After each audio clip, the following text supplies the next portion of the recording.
This episode of the Nerd Corporation podcast may contain spoilers and explicit language. Listener discretion is advised. We are the Nerd Corporation.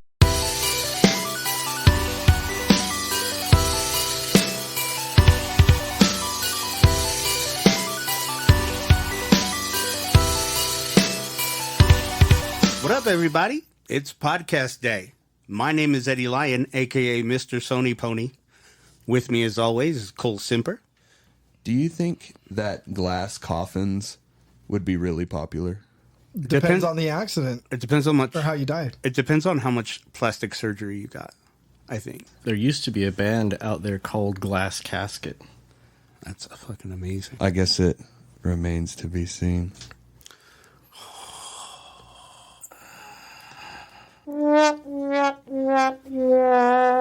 Got him. Hell, I got him. Derek Reese. I'm Ron Burgundy. Nick Lewis. And I'm Tits. And Angela Wooden. The birds work for the bourgeoisie. Ooh. And we are the Nerd Corporation. Welcome to episode 159, the best state of play ever. We're going to be talking nerd news and also talking state of play that just happened at the time of this recording about a week or so ago. But first, let's get on with the nerd news. So WWE had Hell in a Cell last Sunday, this Sunday that just passed. Correct. And it was actually a very decent pay-per-view. Did you watch the whole thing? I did. Okay. I did. I watched the whole thing. Did you? No. I'm kind of like doing a personal boycott of WWE at the moment. Oh, yeah? Why? Just the way that WWE has conducted business in terms of who they hold down and the fact that it's just an old boys club. It's just the same people getting the same opportunities over and over and over again. Yeah. It's pretty stagnant. Oh, super stagnant. And even that would be okay if they were, given decent storylines. No, it's true. This is the third time we've seen Cody Rhodes versus Seth Rollins. This is the third time we've seen Corbin versus Madcap Moss. This is the third time we've seen AJ Styles versus Edge in some iteration. In as many months, too. No, it all consecutive. Yeah. WrestleMania Backlash, Hell in a Cell. All three feuds. The one thing that stood out for me was Seth Rollins and Cody Rhodes, though, because Cody Rhodes, during the week before Hell in a Cell, tore his pectoral muscle completely off. So I heard that initially it was torn, but then when he was preparing for working Hell in out. a Cell, that's when it tore completely. Yeah, and so he was cleared to wrestle because no further damage can be done to that area. Yeah. It's completely damaged. And so he walks up. He walks into the ring and, he fucking takes his Homelander jacket off and he fucking you just see a giant bruise from his chest over to his bicep area. It's just one big purple birthmark pretty much. Have you ever seen that muscle being torn in real time? Yeah. Have you actually seen it happen? Fucking gnarly. That is one of the most insane fucking injuries ever to catch on camera. That is so crazy to watch your arm just fail. It's crazy. Jimmy, could you pull that up for me real quick? Just show everybody what that is. See, Jimmy's already on top of it, but just look at it. Good God, man. And It's like when Triple H did that with, was it Batista? Yeah. Uh-huh. Let me see it again. Let me see the picture again. Yeah. It's you know who he kind of looks like? He kind of looks like Krauser when you fight him in Holy shit. in Resident Evil 4. Yeah, he kind of does. With the fucked up arm. Yeah. He looks like he's slowly morphing into Grimace. Yeah. I mean, this pay-per-view was super weird. So we had, I think it was 3 or 2. It was 2 titles. It was the women's title, which Bianca Belair retained. Good. It was the United States title, which Theory retained against Mustafa Ali in his hometown of Chicago. So, No kidding. yeah, so not even the hometown hero. Like, he came out looking like CM Punk, too. It said, like, Right. Shy Ali, and he had, like, the 3 stars, and he had his hands all taped up, like, fucking tribute to Chicago wrestling type shit. And, Nice. and he fucking lost. Such an L, bro. His fucking wife and kids were there and shit, my right? God. I mean, they don't always let the hometown hero win. So I It's mean, in Saudi Arabia. right. Corbin versus Madcap Moss was boring. God, I almost forgot about the WWE in Saudi Arabia until you brought it up. And now I'm just kind of fucking bummed again. Didn't Madcap Moss come back? I haven't watched it yet. Didn't he come back with like completely like quote unquote reinvented? Yeah, well, he just doesn't wear the suspenders anymore. Like, he just wears the, like, black trunks or whatever, and like, they just kept calling him Madcap. what a difference! Yeah, no, like, he... complete 180. Totally different character. Yeah, no, he's That's just... right, Byron. It seems like they have dropped the moss. Kevin Owens versus Ezekiel. Fucking Ezekiel, dude. Which... I love it though. I love it. this storyline is probably one of the funnier storylines I've seen in a while. Yeah. So Elias gets repackaged as Right, Ezekiel's right, okay. younger brother. And so this whole time since his debut, Kevin Owens has been on this like tirade to prove that he was alive. But the shit that trips me out is Kevin Owens wins and then just walks away. Yeah. Okay, that's a failure. He looks at him in his face, goes, Elias! Gives him the stunner, pins him 1, 2, 3, and then it's over. Like, What the fuck? there's no, like, payoff whatsoever. Really? Wow. Yeah. And I was just like, Did you? I didn't mean to cut in, but I was just going to ask Eddie or anyone if you saw the picture of Elias and Ezekiel, like to prove that they're two different people. and the whole ass No. internet, it took the internet like 30 seconds to find the doctored fucking picture of it. Can you pull that picture up real quick? Yeah, I did not see that. Yeah, it's a picture of the both of them, and then it's like the very first or second comment right under it is like a picture of Elias with some dude. Like, Oh, no. it was just so funny. That's very funny. It's just hilarious. I mean, without the beard, he looks like he should be in Creed. Yeah, yeah. But yeah, look at that. Look at that armpit. Like that's not normal. No, that is not. Yeah, it's so funny. The women's triple threat match was probably my favorite match of the night, and it was the very first match. It was just a lot of heel shit coming out of Becky, and So what's going on with Ronda Rousey? Is she around? Yeah, she's the Raw Women's Right. But is she on the show I'd on a say weekly she's basis? around. Or? Yeah, She's uh-huh. Oh, okay. Yeah, no, her and Raquel Gonzalez got into it a couple of times, or Raquel Rodriguez. I'm sorry. I was like, who the fuck is that? Yeah, Raquel Rodriguez. They had a couple of matches that were really good. Oh, okay. Yeah, no, she's a fighting champion. Is she still improving? Yeah. Oh, yeah. She's still looking. She's still rough, but she looks better than before. Oh yeah. Weird thing, no WWE title match. Huh. No WWE women's title matches except for the Bianca Belair one. Sorry, no Raw Women's Championship match. No tag team title matches. Like U.S. title and the women's title. That was it. Jesus. I don't understand what the disconnect was there or why.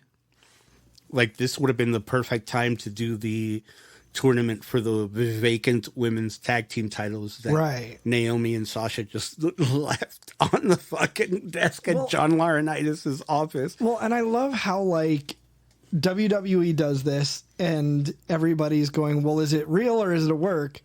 And then fucking right after that, AEW does the exact same thing with MJF. Oh my god, though, the MJF promo. And like, oh, dude, that promo was fucking fire. It was, dude. So if you've been living under a rock and you don't, like, if you're a wrestling fan and have been living under a rock, MJF came out and he was like, this is just Max Friedman talking. MJF was one of the first dudes in the roster when AEW came up 4 years ago. And he was just like I'm tired of all this bullshit. I'm tired of, like busting my ass. Like, ask who the number 2 minute for minute draw is in this company, and it's me. Like, you can even ask Statman Tony out in the back, but don't ask the man to pay the guy that's been busting his ass for him. No, he let him hoard that money. Let him hoard that money and give it to his ex WWE guys that keep coming up in here. And then he was like, was just talking all this shit, and he was just like, fuck you, you Mark. Fucking fire me. Like, I don't want to be here until 2024. He did too. Like F-bombs and everything. Yeah, he was just like, Damn. fuck you, Tony. Fucking Mark. Fucking fire me. And they cut his mic off. Oh shit. Yeah, it was Kind of like wild. when Dustin Rhodes came out as Seven, and he was at a point, he was just like, you know what? This is dumb. Yeah. I fucking hate this character. Yep, pretty much. Fucking, but yeah, no, and with Sasha and Naomi, like, they just were like, hey, we're not going to go with the storyline you're going to give us. You guys are disrespecting us. Yeah. So what it was is each of them, Naomi and Sasha, were going to face Charlotte and Bianca for the women's titles, but they were going to job out to them. Like, they were just going to put the champions over. And they felt like it delegitimized the women's tag team championships. You know what I mean? What's that blonde-haired girl name? Nick, you sent a picture in the group chat of a blonde-haired wrestler that was doing the splits and doing a pin. Oh, is that Nikki Storm? Yeah. It might be. Yep. Tony Storm? Sorry, Tony Storm. Or, no, it might have been Nikita Lyons. I have unfortunate news for you. What? She listens to Tom McDonald. Who's that? Racist white rapper. Oh, okay. He's white boy. Yeah, that fucking guy. Guy who looks like he's best friends with fucking Chet Hanks. Yeah. Guy that has hog tattooed on his butt. Oh my fuck, dude. If you're gonna rap, don't rap as Tom McDonald, first of all. E-I-E-I-O. Yeah. Thomas McDonald. The third. Esquire. I was going to say that. This dude literally has the word hog tattooed on his bottom lip. How do you know that, like, did she come out and say that, or Hoggers. What do you mean? that she listens to him or whatever? Oh. I just saw it on a Twitter post. It could be totally I'm fake. never going to interact with her. I don't have to worry about her listening to it when I'm around. So that's like, I'll just stare at that picture all It's day. like, hey man, your ears suck apparently, but nothing else does. Watch all that. Well, I mean, juicy- hopefully watch all something that- else does. Oh, Watch all that juicy meat overflow. Those tights. Ow! Good boy. She thick. But yeah, overall, Hell in a Cell was pretty fun. Like, good. I was gonna say I thought that they did a decent job because I've been watching trying to watch the Raws and Smackdowns. I haven't seen Hell in a Cell yet, but I think they did a good job of like adapting to the Nikki and Sasha thing. Like, they left the building and they had like a mini story for it. yeah. I mean, it was Well, they've always been Yeah. good at. thinking on their feet. Yeah. They've always been good at a few things. They've always been good at damage control, I Yeah. guess, if you want Yeah. to call it that. Well, because they fucking caused so much of Yeah. their own damage. yeah. We got to be prepared. The news that I have is basically it's time to talk about a new release date and everyone's new favorite starter Pokemon already. November 18th is Scarlet and Violet when they come out, and everyone is already talking about Lechonk as Yeah. the goated starter. Well, it's funny because lechon in Puerto Rican means like a pig. Means That's cooked that's pig. what it looks like. It's just like a fat pig, but the fact that it has chonk in its name, Well, I'm and all for it. it looks like in distress, like similar Yeah. to Sobble, if you remember Sobble from last gen. But Is that the seal? no, it was the emo sad water starter. Yeah. I chose the fire one, but I remember now. Cole, you and I had a conversation about this when we were playing Fortnite the other day. Remind me what I said. I'm sure it was a fucking awesome take that was totally 100% correct. You said, Even he's sarcastic about how good his takes are. Whoa. Yeah, I'm sure it was good. I bet it was the best thing ever. you said that you would not subscribe to this generation's Pokemon I don't really want to, no. because of the return of traditional. Yeah. Battle style. That's kind of super disappointing because it really worked well in Arceus. And so I'm like, why not bring that back for this other? You know what I mean? Like, Yeah. not only that, like, it looks so much better in terms of like little details like Right. that, like the Pokemon company kind of like for some reason just outright avoided. Like, Right. So if I don't know like how much you know about the like different like games and game types, but a lot of people had problems also with the Let's Go series and the Pokemon Plus controller Joy-Con thing not coming back in like newer games. Yeah, And so now you're just stuck with this controller for one game. So, when discussing mainline Pokemon games, those are the ones with the traditional mechanics. Whereas all of the like remakes and that makes sense. like I see all what you're saying. all of the remakes and stuff, those are the ones That take risks. yeah. So like Legends Arceus is technically a remake because it's in the same Yeah. In the same generation region. Yeah. and region of one. So they're going back to that and doing it differently gameplay style, and same with like Let's Go and kind of with Brilliant Diamond and Shining Pearl or whatever they're called. But yeah, so the traditional mechanics are always going to be what's the It's just disappointing. line. It's disappointing because I feel like that was such a strong mechanic that you would want to bring it to your future games because it was like such a good fucking idea. And I'm sure that the success that they saw, they'll stick it into future games. It just makes me think that like they weren't super proud of it. Like they weren't like, you know what I mean? It's So, I'm reading into it way too much, but that's just kind of how I feel about it. Another thing to take into account as well is that these projects have been worked on around the same time by different like sections. Yeah, there's different teams. Of Game Freak. You're you know? right. So I mean, like at the time that they were doing all of this, Legends was just wrapping up, and so they didn't see the success. Yeah, from no, Legends. you're 100% correct. I don't think it'd be worth it. I don't think they think it would be worth it to go back and like revamp what they've been working on. Yeah.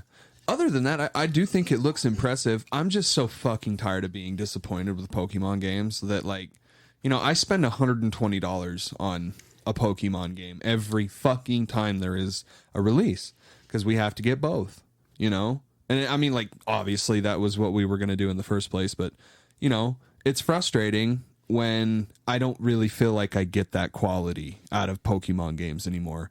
And I know that this is like a deeply me thing, but, and I did also like backtrack immediately and tell you that if I could find the double pack steelbook, I will get it. You did say that, yeah. Because I'm fucking obsessed with Switch steelbooks. So, I don't know.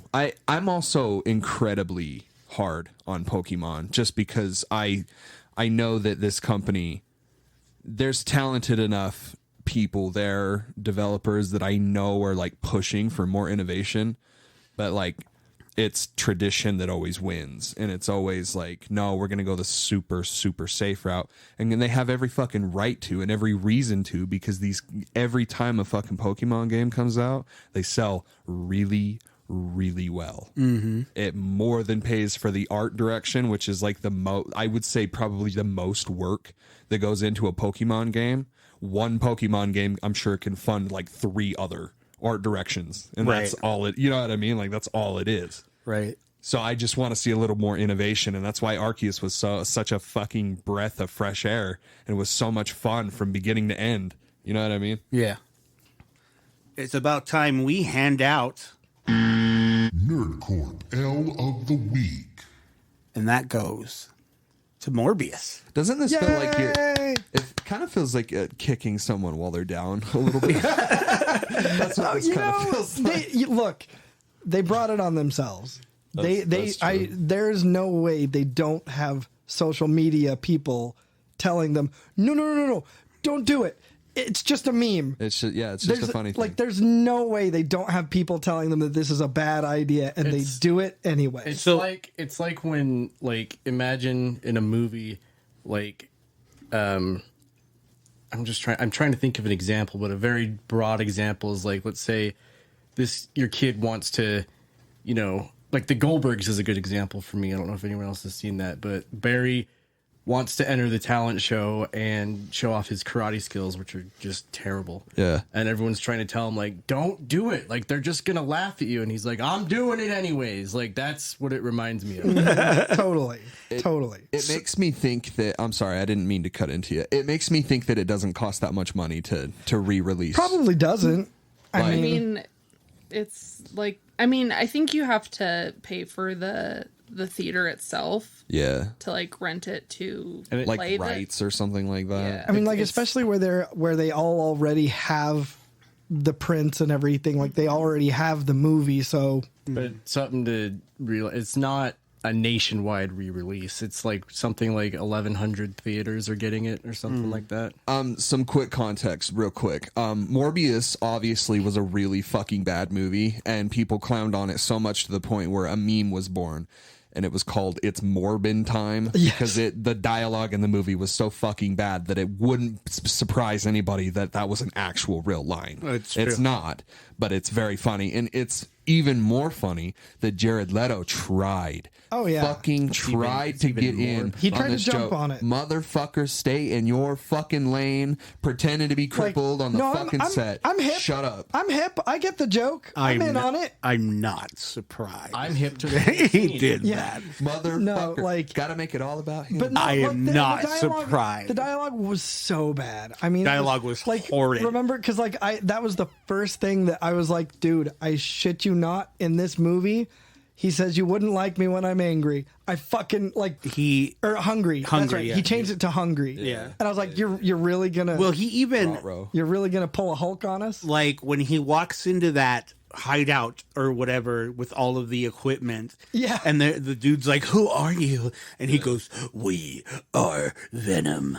And I'm just like, no way. Yeah. Really? Every time I think of Jared Leto, I remember that he's so lame that nobody invited him to quarantine, and he didn't know that COVID was a thing because he went on a 6-week retreat without his phone, and nobody told him about COVID. Did you not hear about that? No, I have not heard about that. Super either. great fucking article. What a loser! Yeah.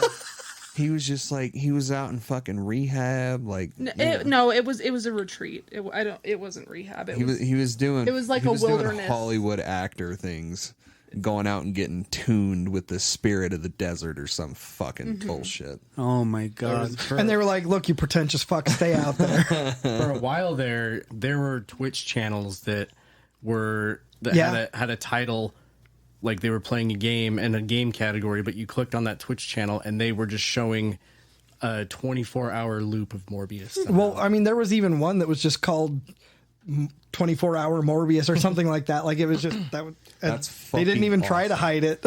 Well, not only that, but like I saw that tweet like a lot. It was a common tweet, and Twitch is always on there. And so I'm like, are you ignoring this? Are you letting this They don't happen? care. They don't care until like copyright You claim happens. motherfuckers. See, the thing with them is, and that's how a lot of streamers get away with watching like anime on stream and stuff like that, is if it's on YouTube and someone's just uploaded it, it's free game. But the second you pull up like Hulu or Netflix to watch something, that's when you get fucking pegged. Yep. What a goon! What a goon! Jared Leto, shame on you. But yeah, it's just like it's a super. You didn't read the fucking room, Right. or at least you didn't read it the right way. Like, I'd like to give an honorable mention. Hand one out to Miss Turd, who will probably soon be broke. Yeah.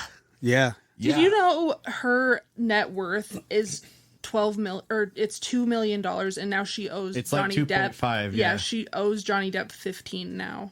Yep. Good. So I'm super obviously ignorant, but confused on how that even works. Like how do you get that much money out of somebody that doesn't have that money? Well, I mean, obviously the point isn't extracting that specific money at a specific time. It's, it's like a student loan, right? Like, it's not like they expect me to just give them all that money. Right there's no away. way I'll have it. So it's just a payment. thing of like, here you go. You owe it. So you'll just be paying for the rest of your life. Plus, net worth is mostly like based on your assets. Yeah. So it's not like liquid income. It's not just what you have in the bank. Yeah. So like if she's going to get paid this money for Aquaman or whatever, like which could be whatever sum of money. Could be nothing. Yeah. Exactly. At Like this point. It sounds like I mean, there are things saying she's cut out completely now. Yeah.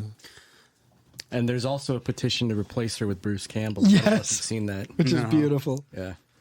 so there's that difference. Okay. So she'll, and then also it could be done in installments and it could be done like Thanks, guys. I learned something.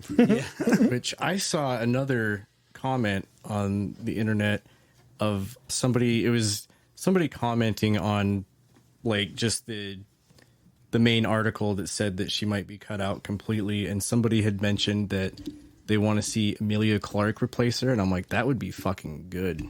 Like that would. Be I a would good like to see replacement. her more. Period. Yeah. Like, I would like to see. I think she's a really talented actor. All right. So, who all? I mean, I know Eddie and I are, but who else? Is anybody here familiar with Quantum Leap? Negative. No. I know the show. Okay. Quantum Leap was fucking amazing, right? It was just a show where this dude creates a machine to go back in time and whatever, and he steps into it, but like the machine sort of has like a will of its own. And basically what happens is it sends him back to all of these different major events, not necessarily like major as in we're aware of them, but like important events in whoever's life. Some of them are like big major world events. Yeah. But like others, not so much. Yeah. Anyway, he sort of takes over a person's body, right? So like he's in this person, and so he's a part of everything that's going on, but there's something majorly wrong, and he has to basically fix it. And he sort of stumbles upon this because once he fixes the problem, the machine, like leaping is what they call it. Yeah. Like it leaps him to another time and place. Is right? this? Yeah. Didn't they make a movie about this? No. There's another one, Jumper. Yeah. It's Kind of similar. I know that Yeah, it's not the same. it's similar, but it's the This same sounds idea. like dimension hoppers, that one. whereas that was just like a locational. Yeah. So this is just different times and places in our world. There's that one scene that I found that I didn't realize was from the movie until somebody told me it was. And I think I shared it. I think I sent it to you, Cole, maybe, where he closes the closet door, looks into a mirror, and he's just this kid with Down syndrome. goes, Oh, that's the clip. I'm retarded. Yeah, And he always says, "Oh boy." That's fucking like his awesome. catchphrase. Anyway, so yeah, and he just leaps around basically fixing all of these things that go wrong in these people's lives, right? Yeah. And I don't like, and part of it is like he's always hoping his next leap will be the leap home. Because like he has no idea what's going on. Yeah. Anyway, fucking great, phenomenal series. Like it was so well done. Scott Bakula. Scott Dracula. Yeah. But great series. Watch it if you haven't. Where can you watch it, by the way? Well, I think it's funny on you Hulu. should ask. Because, oh wow, did I go too far there? SoulCon has a Quantum Leap line, a bar that he does. Oh, yeah. What does he say? He's like, they got my melatonin hella open, y'all. I'm sleeping on him, but I'm so beyond that Nick shit. I'm quantum leaping on him. So you can actually watch all 5 seasons of the original show through really, like normal streaming stuff, so you can purchase them, of course, through like iTunes, Google Play, Amazon, stuff like that. Okay, so but nobody has like the rights or anything like that, like Hulu or Netflix or anything like that. It has been on Netflix, and I binged the shit out of that the second it hit Netflix. I think it is on Hulu because Hulu has a bunch of like older, like they've got like Doogie Howser and like a bunch of those older shows, and I want to say I've seen it like on Hulu as I've been browsing, but.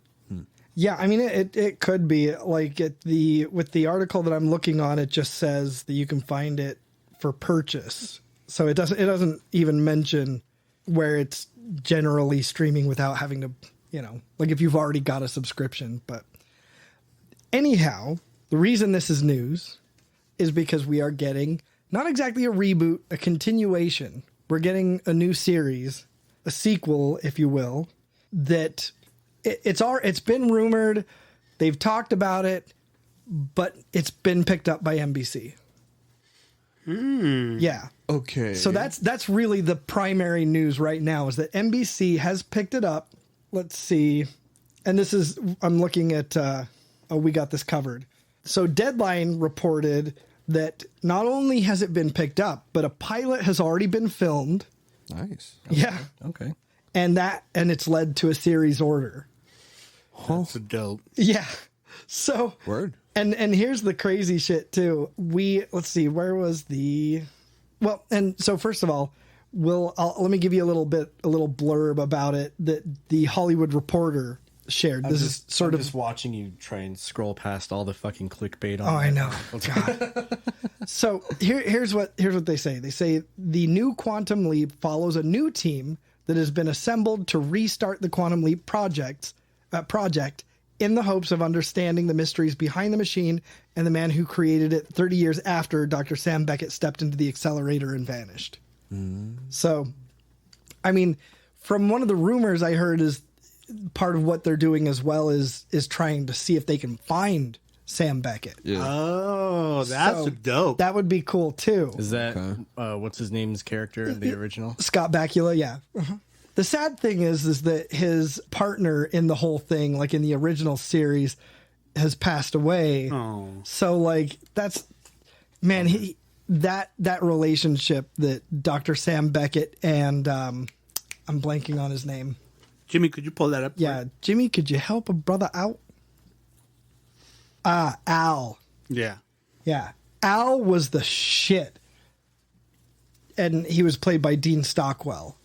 Dean Stockwell was fucking amazing in that role. They played off of each other really, really well. Oh, he just, not recently. It was in 2021. That Yeah, yeah. So Dr. Sam Beckett obviously is the more serious one who is, he's a tender guy. He's a thoughtful guy. Al, Dean Stockwell's character, is a boozing, womanizing, cigar smoking dude who's just, part of the project. But it's a really nice, fun little playoff between, his antics and Sam Beckett being like the straight man. So it's really well done. And it's not like slapsticky. It's kind of nice and just subtle. Yeah. But sad we won't get him. However, here's some real shit, though. The series is expected to be in consideration for release during NBC's 2022-2023 fall schedule. So this year. Yeah. Wow. Damn. Yeah. That's So crazy.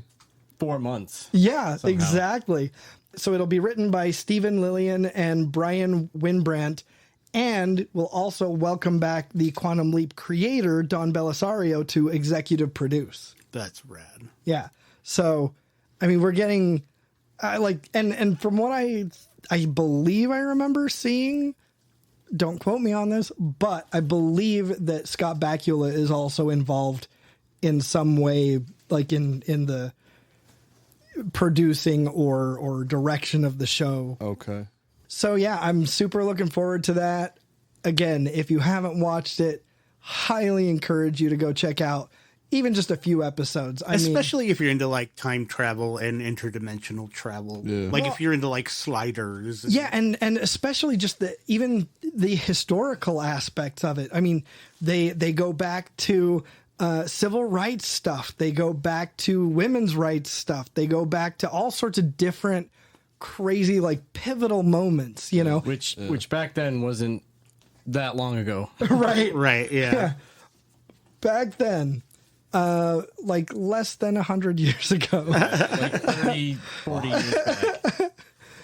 And like I said, even though they may not always focus on a character who is like pivotal to the moment, like a Rosa Parks, for example, Yeah. like they're still in that era and highlighting some of the very, you know, quote unquote normal things that would happen that people had to fucking deal with, Yeah. you know? And it's really cool because they can do anything with that character where they would, like I said, they'd put him in the role of a woman and he'd have to deal with sexism and domestic violence and things like that. And so like it was a great way to play with, you know, highlighting those issues without being heavy-handed about it. Oh yeah. Oh yeah. And sorry, I didn't mean that to be a mini episode on on Quantum Leap. Oh no, bro. But yeah. I mean, it's nerd news. True, yeah. If you're listening on YouTube, please don't forget to like, comment, share, subscribe, hit the little bell icon. We want to get into as many nerdy ears as possible, and that's the best way to do that. Also, we have merch. Go to tpublic.com and search The Nerd Corporation. Get yourself some shirts, cups, tapestries, pillows, Face mask. face masks, Dildos. Coffee mugs Prince Alberts in a can, of worms. all of the things. Also, if you love us and support what we do, consider supporting us on Patreon, patreon.com/nerdcorppodcast. Several tiers of loot to have access to, from stickers and shirts to extra content and bonus episodes. If you can't make a monthly contribution, consider supporting us on PayPal, paypal.me/nerdcorppodcast. We want to have the best loot, the best giveaways, and give you the best nerdy experience, and that is the best way to do that. So, Also, real quick, you beautiful motherfuckers, I made a Reddit. And I want every fucking person that listens to this, I want you to go to the Reddit and hang out with us. We're posting memes, we're posting articles, we're posting all kinds of cool shit there. Please, come hang out with us. It's r/Nerdcorp podcast. Come vibe with us. come vibe with us. I am fucking obsessed with it. I'm like going crazy. Like every time I've got notifications turned on and everything. You're Like, doing a great job. If you Haven't fucking made me a mod yet. So you're not looking at your notifications.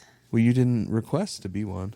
I don't know how to do that. You're supposed to Don't request. criticize me for that. I thought you were supposed to request them by name. He said join and I'll make you a mod. Yeah. That's true. That's what you said. Well, yeah, you have to join the Reddit, Yeah. She did. but I can't see the members. I have to. You never told me your name. That's the problem. I have to have your Reddit name. Yeah, Angela. I don't know how to do Reddit. Me either. I downloaded it though. I'm gonna try. Appreciate it. I'm gonna try. I think it will be really cool once we get that place popping. I'm really excited about the Reddit. Dude, once you take a venture down the Reddit rabbit hole, it buddy. locks you in. It locks you in. Well, I was Definitely. mostly using it for porn, so this is kind of a nice change. Right, same here. No, same here. Like, It's a nice incognito way of watching porn. I'm checking the Nerdcorp Reddit. You know what else is a nice incognito way of watching porn is incognito mode on Google Chrome. Hey, man, sometimes you need a little bit more than just a paper trail. I just want everybody to know. I'm moderating the Nerdcorp. Not only that, like Reddit has like specific fetishes too. Yeah, no, it's pretty fucking great. So does Like Pet it- Life. It's really easy to fall down the rabbit. It really is. The Reddit rabbit hole. Christ. So, Sony's 2022 State of Play. Lady and gentlemen, the best PlayStation State of Play ever. Big L, bro. It was a big L. Right, no, can you? That's it? Yeah, That's all. State of Mid. State of mid though, Y'all are FR. impossible to please. Hose mad. Hose are mad. This is a fucking super. This was what was. So we're officially in E3 season right now, yep. right? So I believe Microsoft is in the next couple of days from this recording. Oh my god! So could be some big news there. I have a really hard time thinking that they're going to top like just the overall quality of the games that we saw in the state of play. We'll get right into it. The very first game, these bold motherfuckers at Capcom started this fucking trailer with the release date. The fucking balls on these fuckers, dude. So fucking cool. I got some fucking balls for you right fucking here. I actually, so it's funny. The art confused me at the beginning of the trailer because I was like, for the shortest time, it reminded me of Factions because like the banjo, you know, the guitar and everything that they had in the beginning, and then they had like you know, a similar aesthetic of like the woods shot that they had in the silhouette of the R and stuff like that. I thought that they were starting off. They fucking lied. They're doing some first party stuff here. They're finally fucking talking about The Last of Us. Yeah. No. And I'm really glad I was wrong because this is a fucking awesome trailer for the remake of Resident Evil 4. We've been waiting for it. We've been speculating on it ever since Resident Evil 2 remake. And goddamn, boy, does it look so pretty. Oh my god, man. I've seen people in other groups say Resident Evil 4 was the start of the bad ones, and I'm like, you're on fucking opioids, that guy. My brother in Christ. You need to seek Christ. You are snorting coronavirus. If you think, dude, even the people that hate on 5 have got something fucking wrong with them. Like 5 is a genuinely good fucking video game, and just because it doesn't scare your fucking pants off like the other ones do, doesn't mean it's a bad game. No. Like, it has some, I will admit that it's not, you know, it's not structurally perfect. You know, it has some flaws, but fuck, it's really fun. Yeah. It streamlined, like, everything to do with the inventory system. I think it was, like, not necessarily a downgrade, but it just streamlined it to the point where it's like, you didn't really have to think about it that much. Whereas in Resident Evil 4, which I really hope, and I'm pretty sure that they are going to bring back the attaché case, you know, where you're putting everything in there and like lining it up and with like the grid system, square system. I love that. I want that to come back. I'm sure it's going to, but I'm wondering what they're going to do differently here because it's looking pretty consistent with like... well, for starters, they don't have the voice actor for Leon. So Joey said the same thing. He's pretty upset about that. And I am seeing a lot of... I'm seeing a lot of negativity about that aspect of the game, but that is a very minor thing for me. Not only that, I'm pretty sure, I could be wrong, I'm pretty sure it's the same Leon that we have in RE2.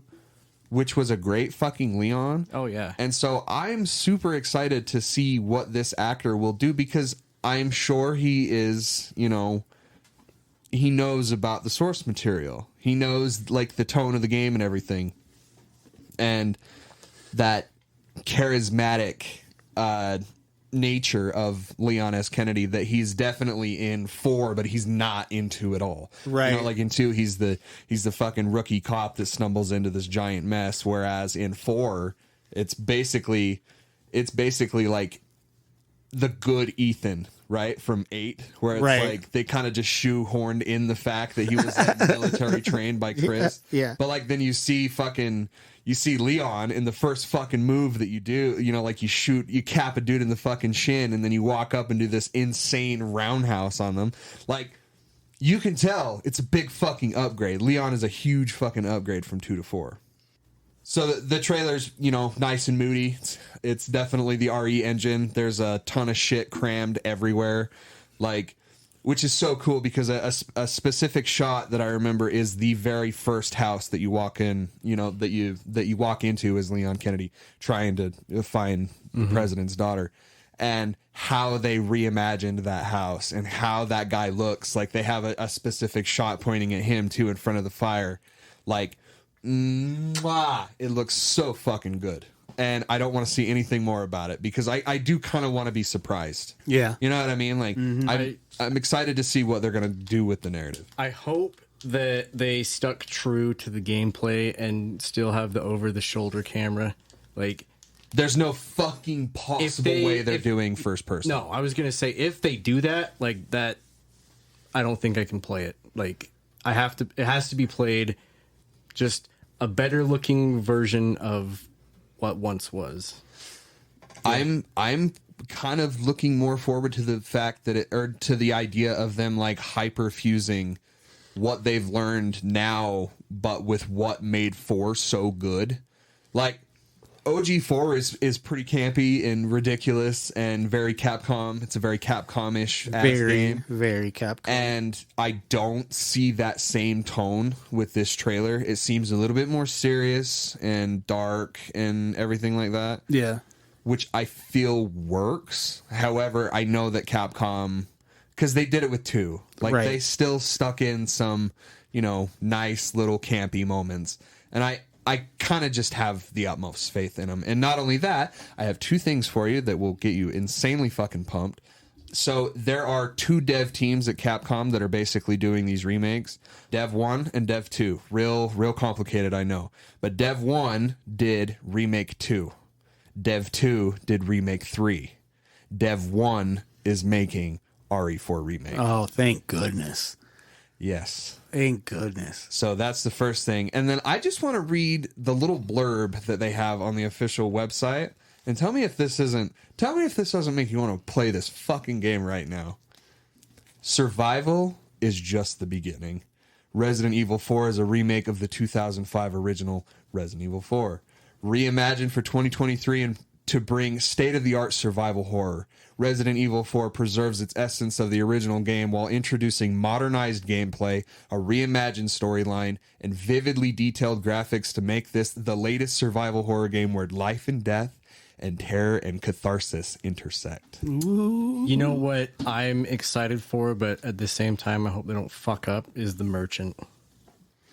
Do you bring the Merchant back? Absolutely. Yes. But he's a kind of a campy nature that like kind of conflicts with the tone that I feel like if he was mentioned in Village, he should have a spot back in. It's fucking ridiculous to think of 4 without the Merchant. Yeah, 'cause exactly. It's kind of the whole fucking you don't upgrade your fucking guy without the Merchant. Another thing I wanted to. This has nothing to do with state of play, but just something that I thought was funny, coinciding with Resident Evil, is the fact that fucking multiplayer game is still not out, and it's supposed to come out like this summer. Like, what the fuck? Like, no one's gonna give a shit. You're talking about Reverse, right? No one's gonna care about it at this point. Like, it's pretty unfortunate. That's a lot of work and a lot of time and a lot of effort that just is getting thrown out, which really sucks. But at the same time, that shit happens all the fucking time. It's a bad idea. Like, I'm gonna play it once it finally comes out, just because it's gonna be a free game. But I'm not going to count on it being like a big game. They also tease very slightly at the end of the trailer that there is PSVR 2 content in development. Very exciting. Like I said, they started with a release date. It is March 24th of next year. Not that far away. That is incredibly fucking soon. Xbox Series X and S, PlayStation 5, and PC. That gets my dick rock fucking hard. I'm sorry for people that don't have that shit yet, but like, and obviously when the time comes, if you don't have a PS5 and we want it, because I want to talk about this game like pretty much immediately, you're probably going to have to borrow one of the PS5s and just put your account on it. I'm Derek, sure, and do I'm all sure that that shit. you could, Derek. I'm sure that you could actually even just play it on your laptop if you wanted to. So, Oh, that's right, huh? Yeah, Steam. So recently, Sony came out and said that more PS5s are coming for all the people who want them. I'll believe it when I see it, Sony. But I do agree. I think that it's probably about that time that shortages come to an end for PlayStation. Oh, yeah. It's fucking ridiculous. Yeah, right now all I have is a PlayStation. Praying for that PS5. We already have a PlayStation. They followed very quickly up with the return of VR for Resident Evil. They're completely redoing Resident Evil Village for PSVR 2. I don't think it's exclusive. It could be, but I don't know. I just don't know why they give us all this VR2 stuff and then have nothing to say about what they're doing with VR2 at this stage. Like, It is a VR2 exclusive for now. It is? Yeah. but they give us all this VR2 stuff, and then it's like, okay, yeah, we don't know when VR2 is coming out, but you already have these games for it. So there's an OLED panel in that headset. What the fuck? So the VR content, and as we'll get into here in a minute, I'm going to buy a PSVR 2. Like, I kind of, and not only that, like, it is going to be backwards compatible with the other titles that came out on Oh, PSVR. that's dope. So, you know, you're basically picking up the whole library at that point. That's rad. Not necessarily a shocker, but a pleasant sight.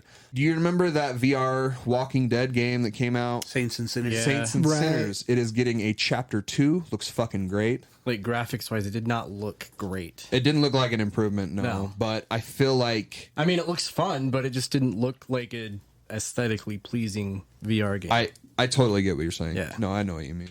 No Man's Sky is coming to PlayStation VR 2. What a Cinderella story. Yeah, people really fucking love that game. And it's crazy. Like, they really did put up and shut up. well, like, if you go back and look at, I can't remember dude's name, but oh fuck, what is his name? when that game came out and everyone was pissed, Sean Murray? I think so. He basically just went radio silent on all social media, and he just let the comments pour in, and he went through and read everything that everyone was saying, and then he came back with like all these updates. What is it called? Hello Games. Yeah, right? Hello Games. Sean. Yeah, crying. Sean Murray. But it's SEAN. Scene. Scene, yeah, scene. Scene Bean. Bean Scene. And then they ended the little VR section of the presentation with Horizon Call of the Mountain. It is the Horizon Zero Dawn VR. It actually looks pretty sick to me. Looks great. Yeah, if you're into Horizon, it looks great.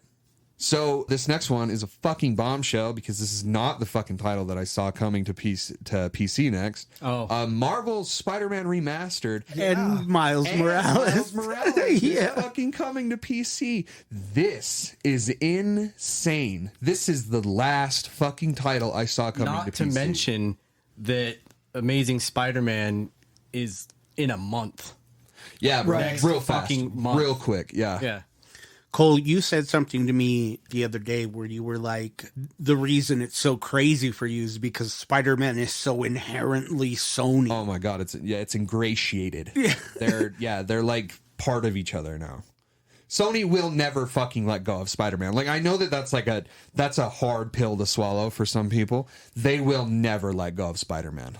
Like, fucking ever. Obviously, they're gonna be lending Spider-Man elsewhere, but they're not gonna. To make money. Yeah, exactly, exactly. They rent him out. Well, Yeah, they're even pimping him out. even they know they can't successfully put together a good series, a good full series of Spider-Man. So like, look, we'll keep the name. You just make it good.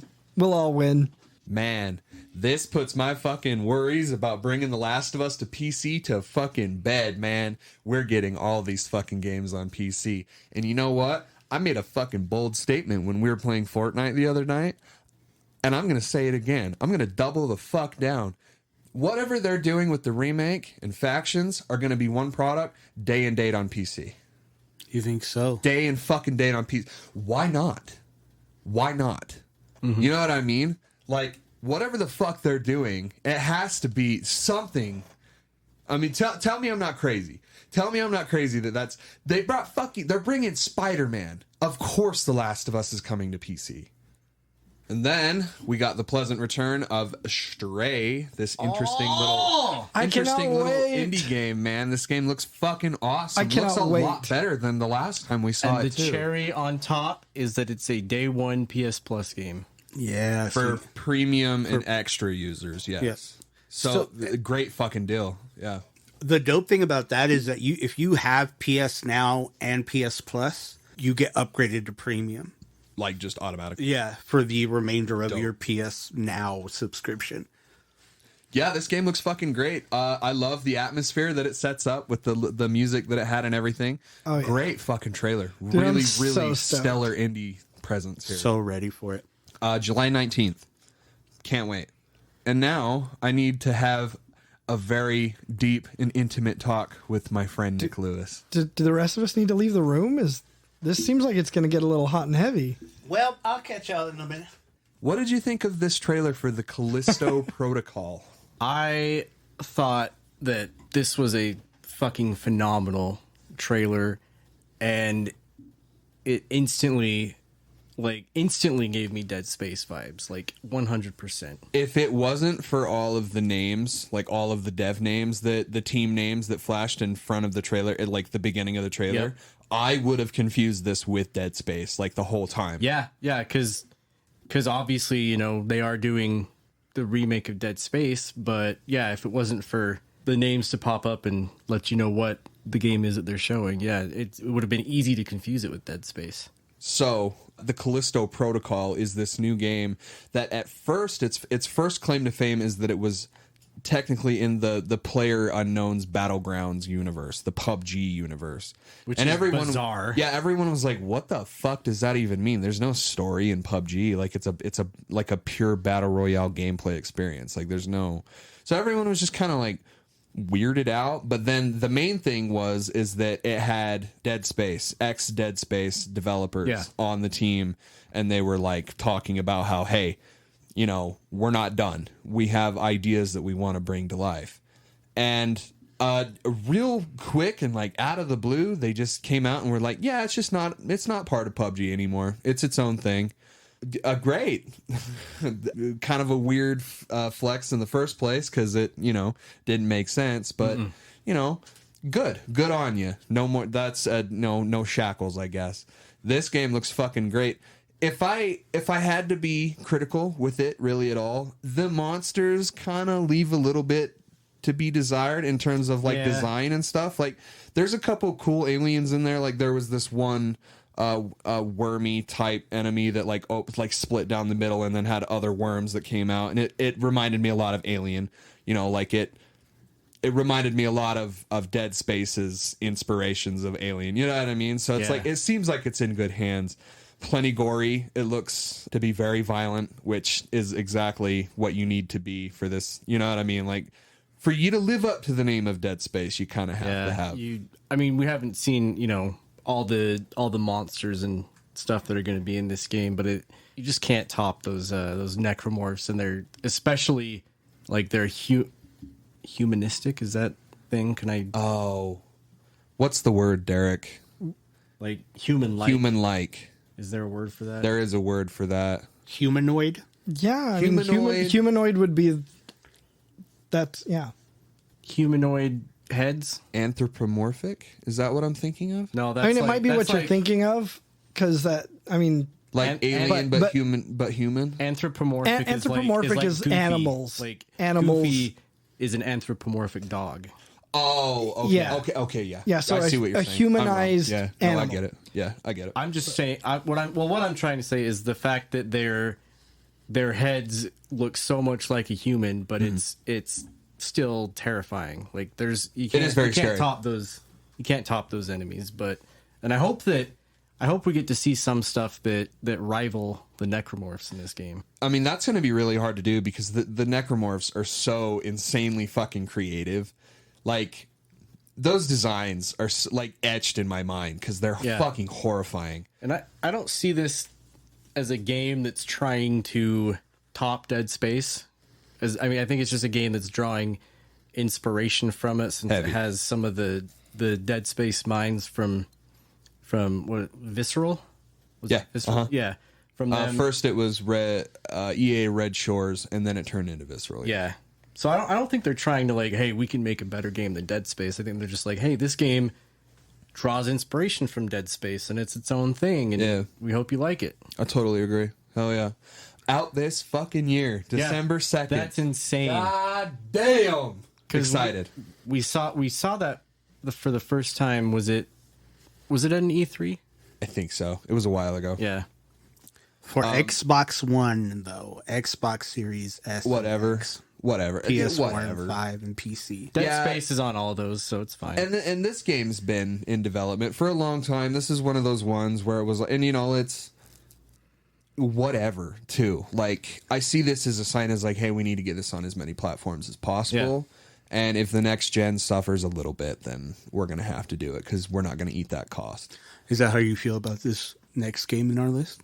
Baby, let's talk about Street Fighter 6, my boy. Fuck yeah, dude, let's get nerdy. Have you seen anything on it? Have you watched any videos? I haven't. Nothing before this. Yeah, dude, they're fixing Street Fighter. It feels good. It looks good. It plays good. It looks fucking heavy, bro. What's with the weird open world stuff though? No idea.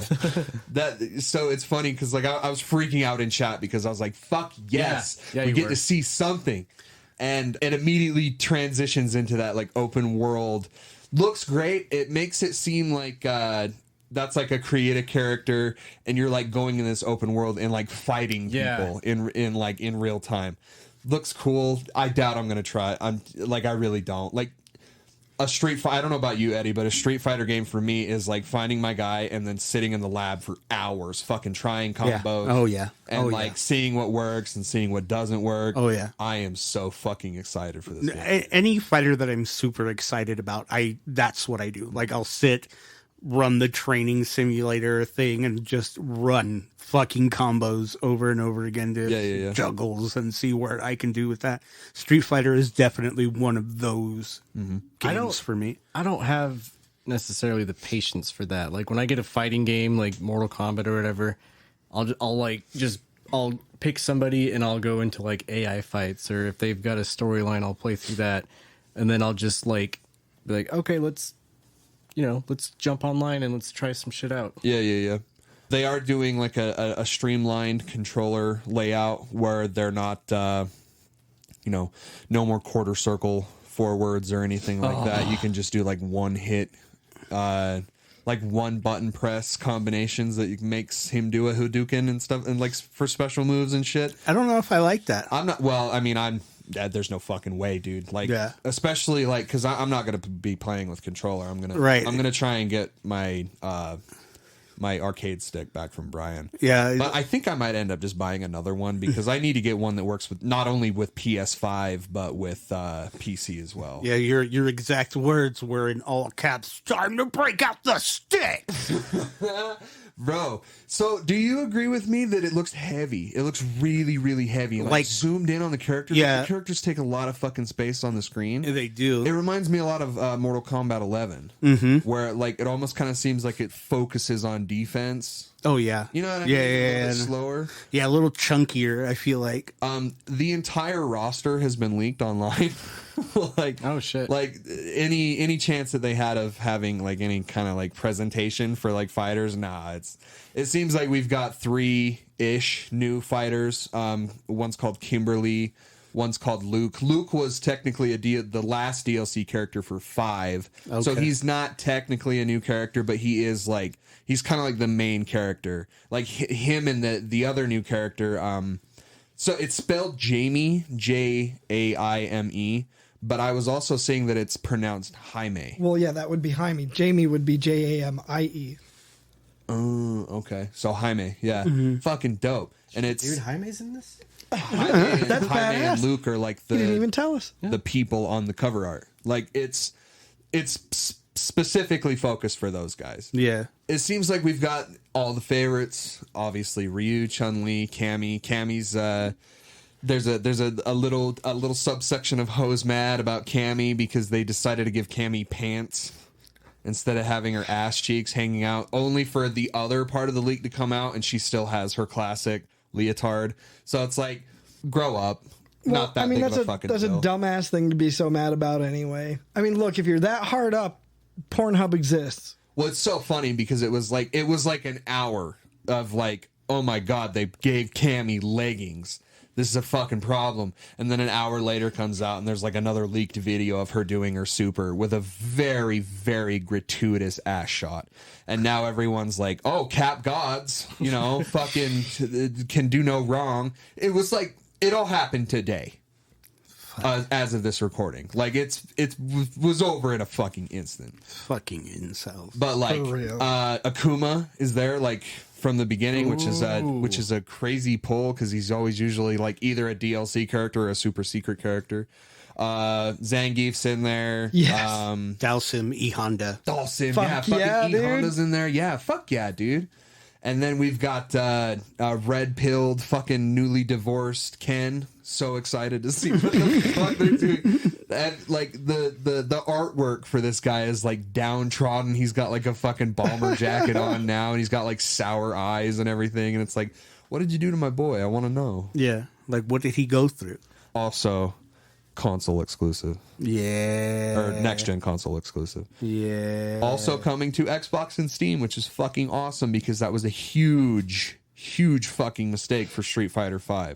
Capcom was not in a good place when they were developing that game, so they had to rely on Sony to get that game funded, which ended up stranding that game. PC was on there, and it definitely helped a lot for that game, but it basically killed Street Fighter on console gaming, for sure, because it was only available on PS4. Which really sucks, but they're looking to fix that with this one. I'm sure, like, I could go into, like, all the mechanics and everything, but it's typical Street Fighter shit. Yep. Definitely. Looks fucking great. Not a specific date, but 2023. Dope. Right.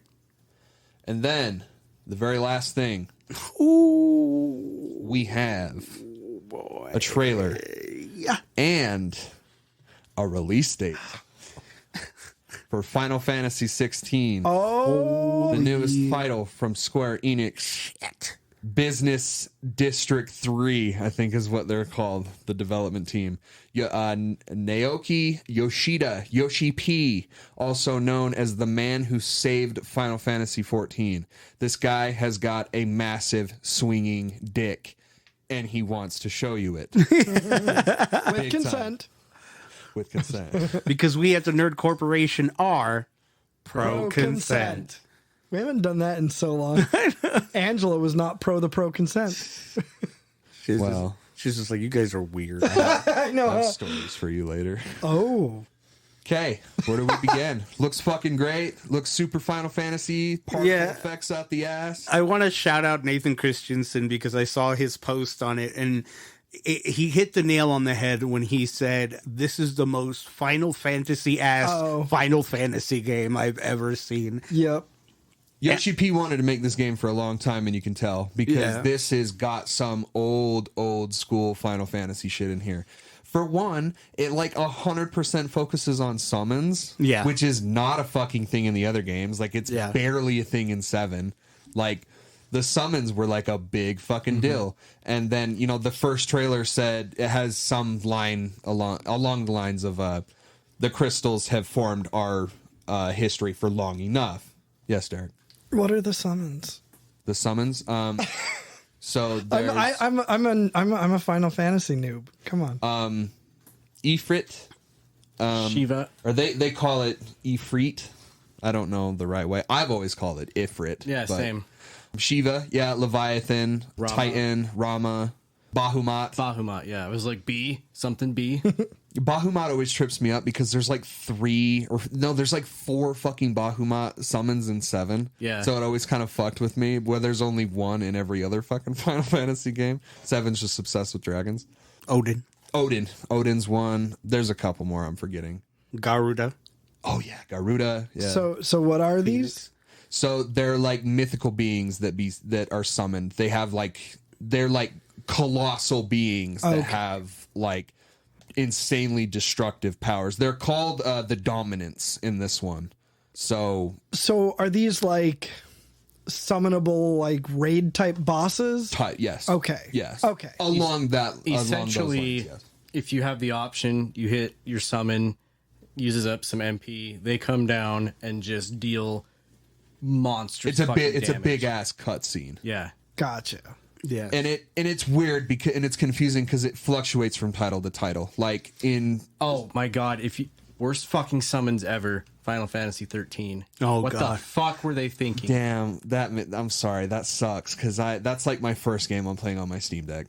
Well, okay, the game itself is great. Yeah. Well, But- people shit on 13. all But the time. when you summon Odin down and then he turns into a fucking horse and you get on top of him, Yeah. or when you summon Shiva and when you're I'm sorry, Troy Baker, but when you're whiny ass fucking Snow, Oh yeah. and you summon Shiva and she turns into a fucking motorcycle, like, are you fucking? It's kidding pretty me? bad. Yeah, 13 was a dark period for Square. Yeah. It's kind of confusing because it does like fluctuate pretty wildly from title to title. Like Final Fantasy VI is that like the summons have like a pretty important role. They're called espers in that one, where they are what they are, but like the big bad is like basically stealing them from every dimension and like crystallizing them. So like killing them and then weaponizing them. But in 7, they're just a summon. Like, they're just a materia that you hook up to your character. It's a cool cutscene, lots of damage. That's it.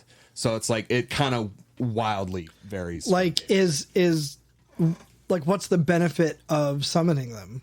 Big damage. Big damage. Oh, okay. big So boy you're the damage. one doing big damage. Oh, I see. So in 16, it seems like they're just a force, and that's what they are in 14 as well. They're like big raid bosses, like you said, like specifically because it is an MMO, Right, that you fight. Yeah, Okay. like with multiple players, Right. So it seems like it's going along the same lines of that, where they're just like for some reason they're this uncontrollable force that comes down and just does like widespread, Just starts wrecking shit. yeah, widespread devastation, running rampant. And I'm also getting the vibe that maybe the Empire, like the bad in this game, is also finding a way to weaponize them using the crystals, because that seems to be also the other plot point, is like we're trying to get rid of the crystals. Summons were never really a big thing for me because I was such a huge 7 fan, and adding materia, specific materia to your characters has like stats and or debuffs and buffs basically. And I never saw, like, the way that I strategized my materia never included the summons because I just didn't like the risk reward type deal. Right. Materia. Yeah. So I'm gonna sound kind of down and dour at the end of this because I am kind of butthurt, but fucking fantastic trailer, phenomenal music, Square's killing it. Like, I can't say much more than that. Like, the game looks leagues better than the first time we fucking saw it. Like, you can clean up the UI a little bit. Like, it definitely seems like it's a little too cramped. There's lots of numbers and particle effects and gauges and fucking, like, you know, every time you hit the enemy, there's a fucking damage number that comes off of them, and you're hitting the enemy like 30 times. So like that number keeps like pop. You know what I mean? Like, it's very cramped and crazy and hectic, and we could clean that up just a hair. Other than that, it looks fucking phenomenal. So I'm going to introduce a segment that is going to be very elusive and doesn't really show up that often, only when I want to. But Eddie, I'm mad. Cole's mad. I'm really mad. Hose I mad? feel like that could just go under hose mad. Cole's mad. Cole's mad. I'm upset. Co's mad. I'm pretty fucking upset. Go on. So, Silicon Era, May 6th, 2022, comes out with an article. Final Fantasy 16 new trailer coming soon. After delay, will appear soon. So, this was an article that was written before, obviously, the state of play. Yeah. And so where my problem comes into play is that Naoki Yoshida, Yoshi P, has been talking about this game a lot lately and has been saying a lot of shit, saying, hey, the game's ready. The game's ready to go. Like, we're in the final stages of development. Like, literally, like, actually said that fucking verbatim. So why Final is it stages of development. So why in the world do we have a summer 2023? Yeah. Why do you need an entire year? more than a year to get this game off the ground? It looks fucking great. Yeah. It looks like it could be, like I said, obvious UI tweaks, but it looked like it ran great. And not only that, he's also said like all kinds of shit about how it's been content complete. Now they're coming out and saying that it's playable from beginning to end. And I'm like, what the fuck happened to your last quote about it being in the final stages of development? Yeah. Like, and how you've spent like hours upon, like, months and months and months of polish. Like, this could be me just being a little bit ignorant on what's going on. And obviously, it seems like COVID really fucking hit this game hard. And he says as much in the interview as well. And so, I'm begging you, Square, please fix your fucking messaging. Because you can't do, and if you, I swear to God, if you do this shit with fucking 7 part 2 of Remake, I swear to God, I'm just going to completely ignore you. Because it's so ridiculous. Yeah. Like, I thought it was like exclusive to Nomura, because Nomura is so fucking guilty of this. Every time a game comes out, he's like, I've got a new trailer. Development's coming along real well. Expect this or expect that, and like builds up this expectation. Right. And then never follows through with it. And so I'm like, I don't know. I just don't understand why the backtrack. And then I started thinking about it. What else is supposed to come out from Square Enix this year? Not confirmed, but what it does have a confirmed year. Remind me. I can move things with my freaking mind. Forspoken. Oh, Right. No word. Silent on that game. What is going on over there? Something is happening. Somebody's not pleased with Forspoken, because we are not seeing that game really at all. And every time that we do see that game, it's not great. It's not great reception. It's not great, in terms of speaking technically, the game not looking that great, but also, kind of some cringy dialogue and such, which I'm sure would be fine in the real game. But badly cut trailers did that game no fucking favors at all. There's not any news Forspoken possibly getting delayed once more if Square Enix believes it can release Final Fantasy this year. well, So there's our answer And right there. Forspoken is the one that gives off Infamous vibes, right? Yeah. Yes. Okay. Yeah. So But as it stands, to counter that though, Forspoken gets an 18 rating in Europe, suggesting that the October release date will stick. So it's like, I don't know what's going to happen. I'm sure. So that's where I was getting. Yeah. Is we have our confirmation, because it was kind of up in the air. The main question was, are we getting FF16 or are we getting Forspoken? Because we're not getting both. If we get Forspoken, but then we shortly after that, within the same quarter, I would imagine, because that's how it would work out. You'd want to sell 16 in a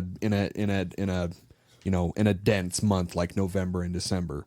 So what I would imagine is that they would release Forspoken in October, maybe. That's what it says online. Yeah, October. And then if they were planning on releasing 16, which I think they were going to, because that game looks ready. It looks done.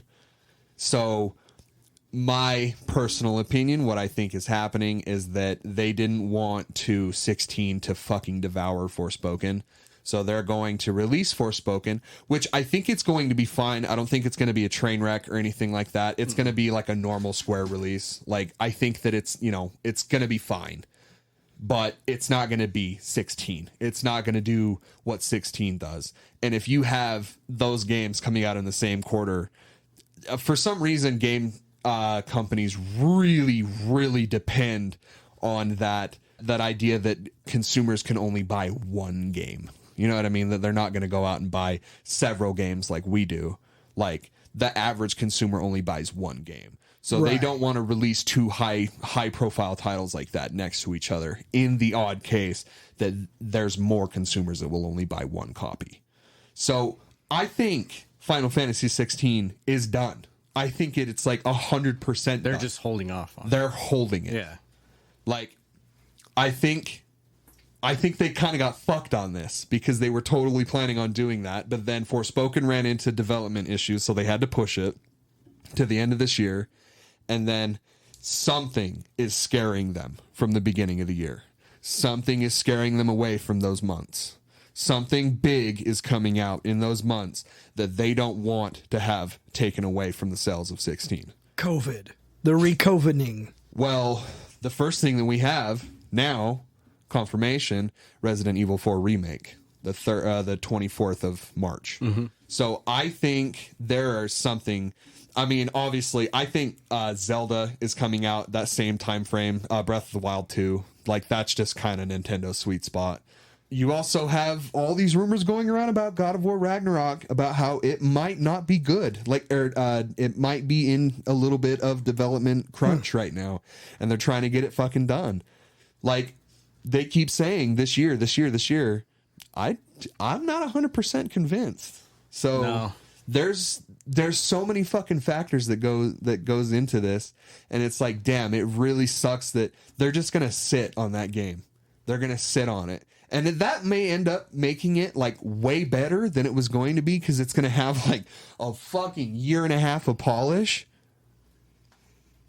But I digress. I was pretty upset when I saw that fucking release date, because it just seems so far away for a game that you have repeatedly talked about being right around the corner.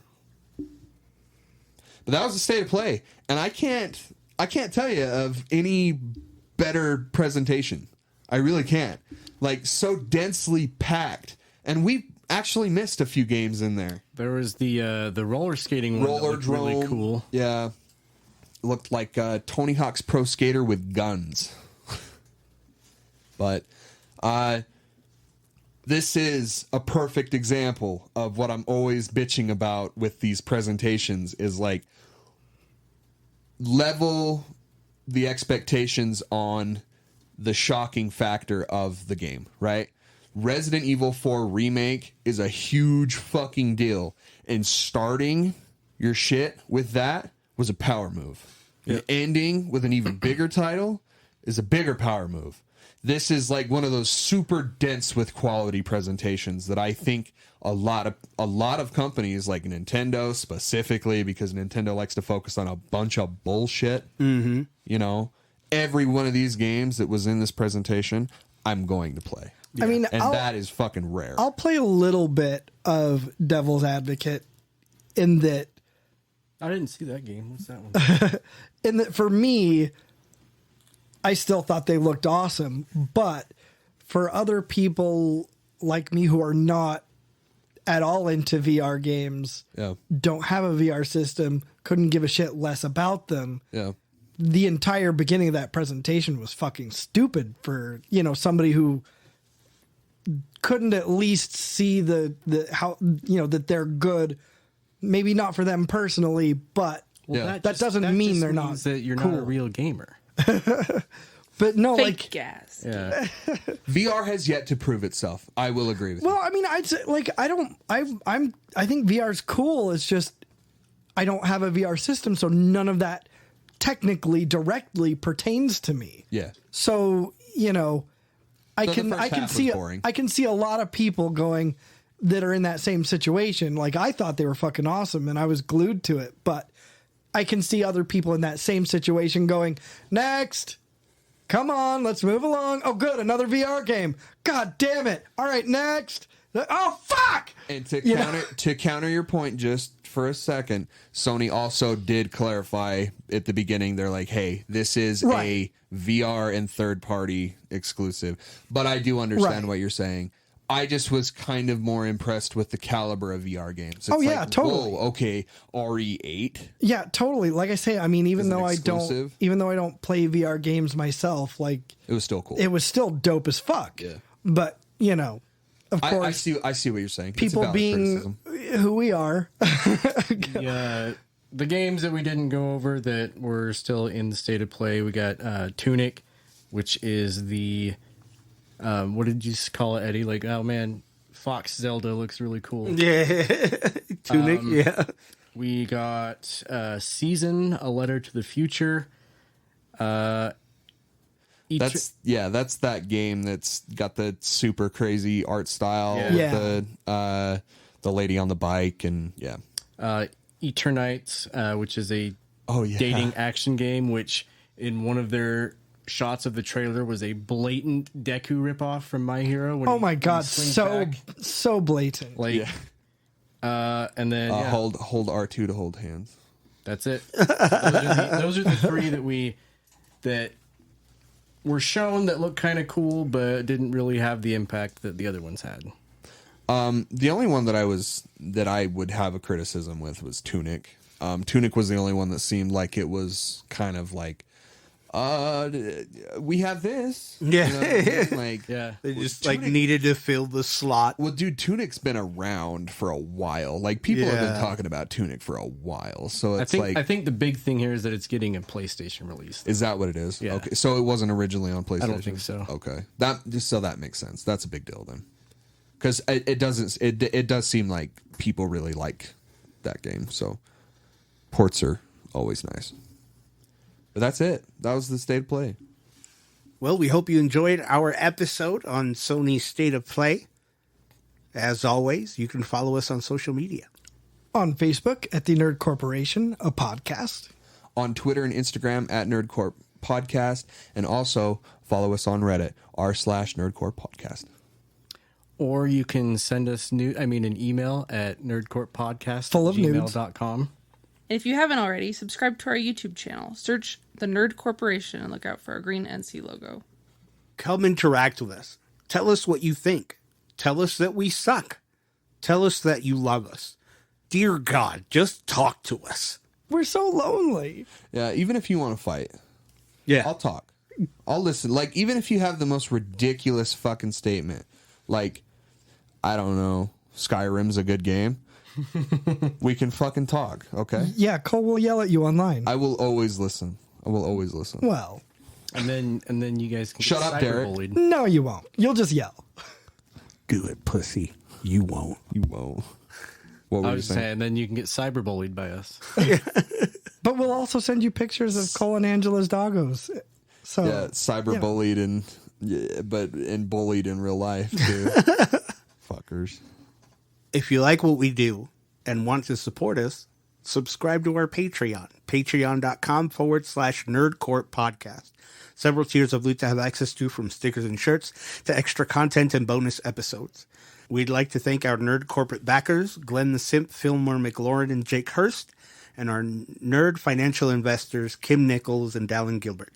Thank you, Jake. Thank you, Fillmore. Thank you, Dallin. Thank you, Mom. Port. You guys In are, stereo. you guys are so cute. We finish each other's sentences. Sandwiches. Wait, what? What? Oh, shit. If you can't make a monthly contribution, consider supporting us on PayPal, paypal.me/nerdcorp podcast.